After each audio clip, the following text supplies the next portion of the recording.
I was in Washington, D.C. on the 6th. I marched on the Capitol. It wasn't violent. I'm going to give you a play-by-play so you can understand what went on, because it's a bit hard to understand if you're not familiar with how these things work. Number one, there were 3 million to 9 million people there. A square mile will hold at 3 square feet per person about 9,500,000 people.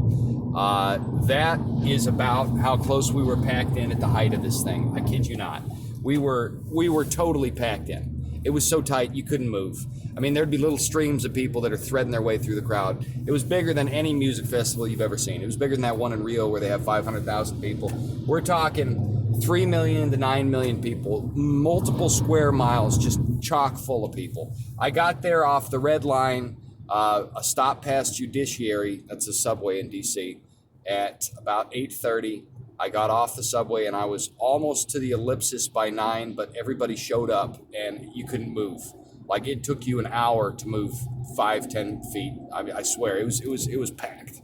And then I found a place where things sparsed out a bit, but from the Washington Monument straight to the Ellipse and on either side up and down that avenue right in front of that part of the Capitol, packed with people.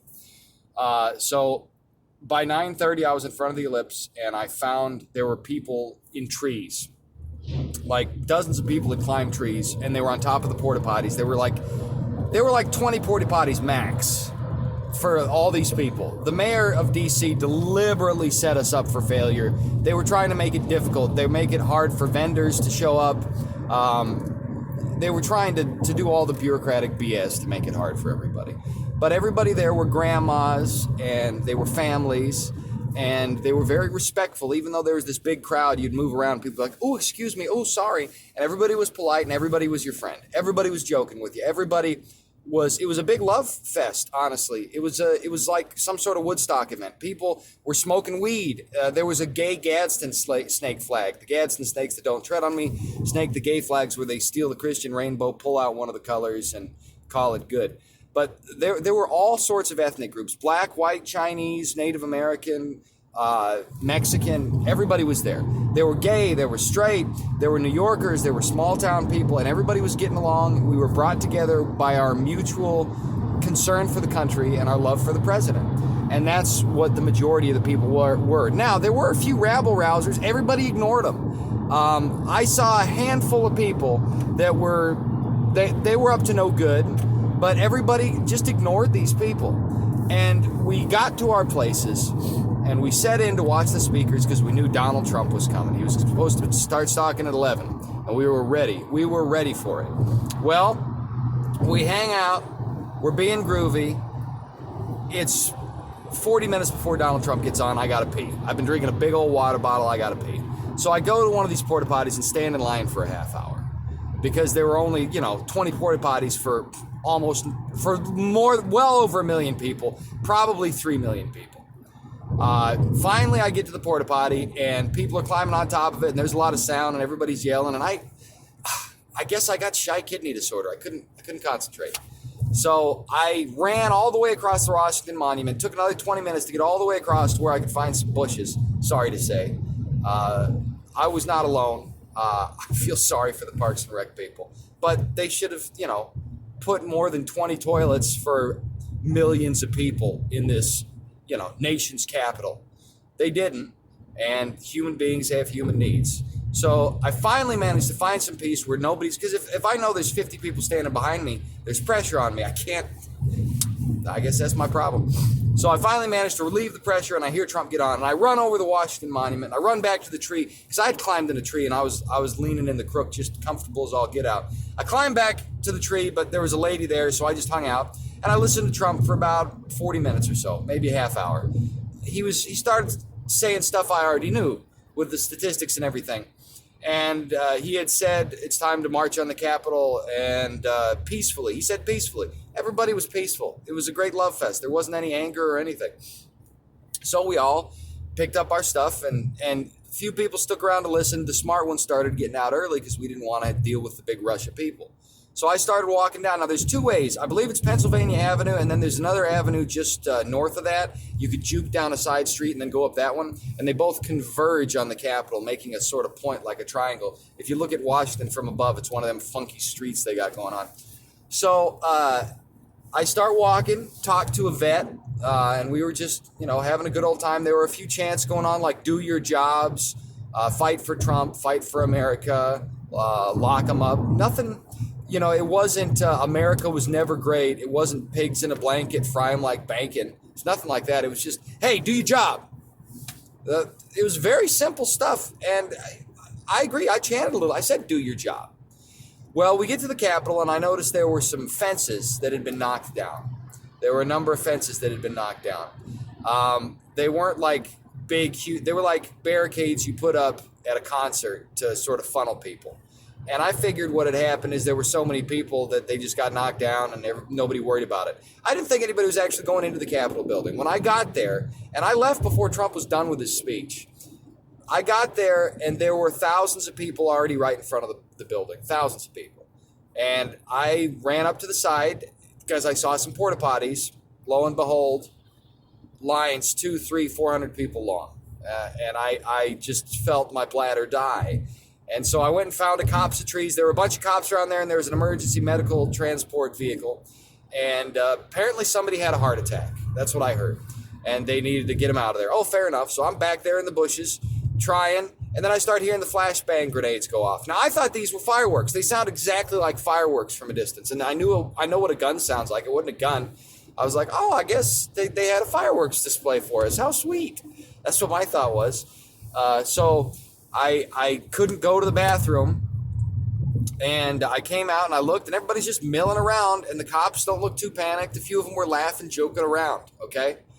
And I was like, well, now we're at the Capitol. And I guess now there's going to be a sit-in, and it's cold. It was cold yesterday. It was like 40 degrees, and it was raining a little bit. There was a little bit of snow, spitfire, and not much. This is Virginia, but it is Washington, Maryland, Virginia.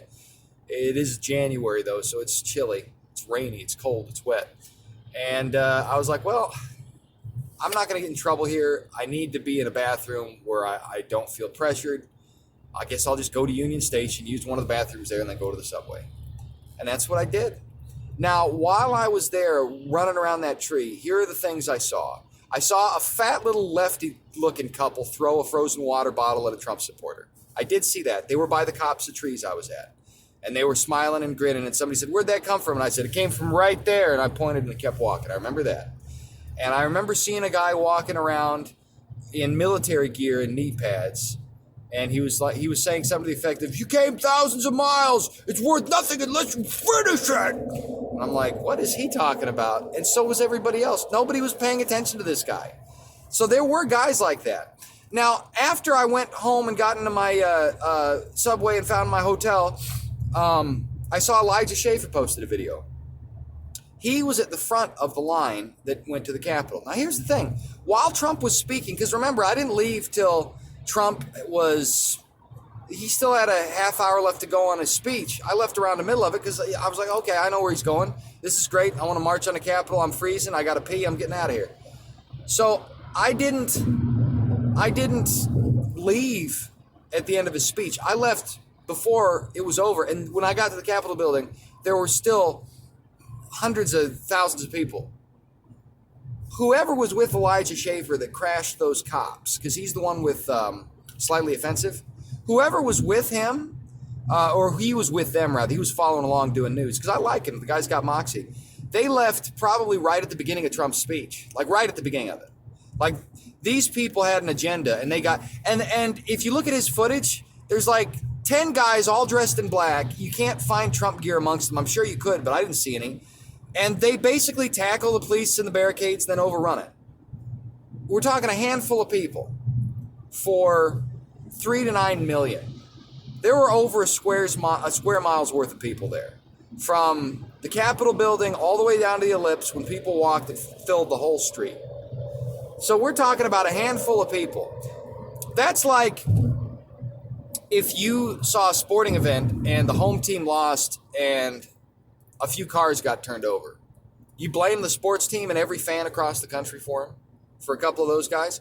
And that's if those guys are actually legitimate fans. I don't think the people that did this were legitimate fans. I got a text message from two separate people, a friend of mine named Thor Lorgan and a gal named Shelby Starr, about an hour apart, sent me a Twitter message. and it said Antifa are dressing as Trump supporters with their hats backwards to indicate. Well, I don't know if they were using the hats backwards to indicate, but that was definitely going on. I mean, there were people there who they were saying all the things that they thought Trump supporters believed.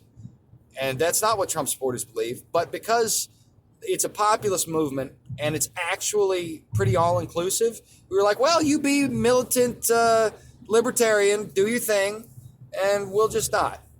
So nobody was giving him any trouble because, okay, well, maybe he's just that extreme. That was basically the thinking. Everybody else was being civilized. It was like a music festival. I felt no danger at all. As you've heard, my prime concern the whole day was going to the bathroom.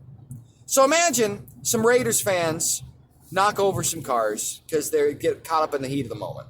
Now imagine some Broncos fans dress as Raiders fans and go getting up to all manner of insanity. You know? That's called a false flag, and it does actually happen in sports. And it happened yesterday, I believe.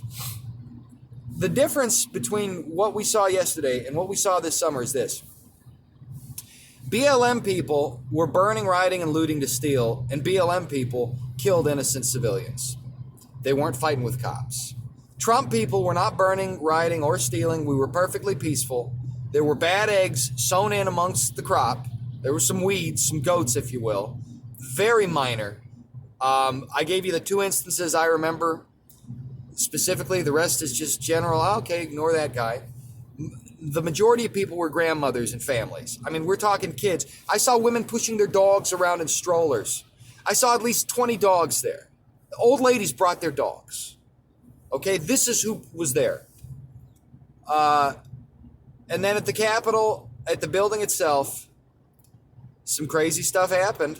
But it wasn't by the time I got there, it was 90% over. And Trump, I left early on Trump's speech. So the media is spinning this out of control. No doubt about it. I was there. It was peaceful. And here's the big difference. The people in that protest were walking on the government who's stolen their rights. Okay? They weren't stealing from small business owners or local people in the community. They didn't shoot David Dorn. The only violence that happened was cops against people. That was it. It wasn't us against each other. It wasn't us against local businesses. It was, I think, a security guy with a suit who worked for one of the senators shot that poor 16-year-old girl who was unarmed coming through a window. I don't know, though. It could have been a cop. The footage just shows the gal with both of her hands on the window getting shot and falling backwards. And there are some reports that she was Antifa. I don't know about that. They haven't given us her name. I mean, we could remember George Floyd, who was on fentanyl and resisting arrest, but not this gal's name. Whatever. Maybe it's because she wasn't black enough. But it was peaceful. I'm not saying there weren't some bad eggs, but I didn't even see the violence. I was 100 feet away from where everything was going on. I didn't know that was going on. That's how peaceful it was. Grandmas were there with their dogs. People were just sitting around. Few people were getting high. That was funny to me. It just kind of goes to show you that conservatives aren't as intolerant as the fascist left masquerading as liberal. There were preachers there that were preaching. There was some kumbaya going on. The violence that is being sold by the media is not the truth. What they've done is deliberately take a small section of the event out of context. It's like if they'd have followed me around the whole day and said, look at these Trump supporters. They don't know how to use the bathroom or something. That's what the media did. So if you're smart, you